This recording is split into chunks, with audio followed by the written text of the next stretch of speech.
So awareness creation is another important job, and you know, if we have any mechanical devices for that, also it will help, like press a button and no more, or something like that, no, those kind of things. Or even see, like in the airport there will be one robot which is moving on and cleaning.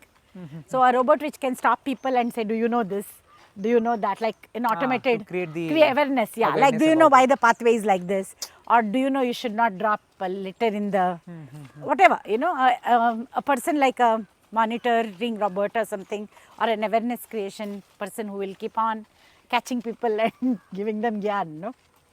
I mean, all these are very informative ideas. I mean, why we are using the mud path instead of using the cemented path. Yeah, because this is again, you know, can be looked at two perspectives. See, some people think that this lake is not developed, you know, so they keep cribbing. It's not developed. Sankey tank is so nice. Sankey tank is so nice. And we tell them Sankey tank is our negative reference.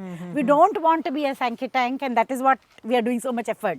We want to be like this, but people think that this is wrong because they are not aware. So, you know, this kind of education has to happen continuously, like why it is like that, why we are not having So I read somewhere that to absorb the shocks when we are running or correct. And walking. Also for, it's good for rainwater harvesting. Yeah, so percolation happens, and in the friction, it doesn't come back to your knees. It absorbs, you know. So what on a concrete surface, it actually goes back heavily on your knee. So that's why you get knee pain, and you have to replace your knee after some time. And all that, but here it won't happen when you run jog on this. Yeah, but it will have its own, say like during monsoons and all, you will have problems like this. All that you have to bear, you have to live with it. So some people want everything pristine and very what to say, neat and clean and developed, you know, like urbanized look. So I mean, that is the idea, no, for the Jakkur Lake. I mean, to make it more natural. Yeah. So the idea was, I mean, the whole question that we started with was, can we have urban nature resources, reserves, or whatever you call them.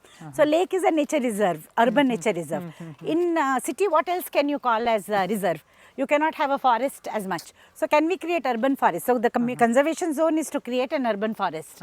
So can we have a forest feel inside the lake, inside the city? Can we have the same flora, fauna?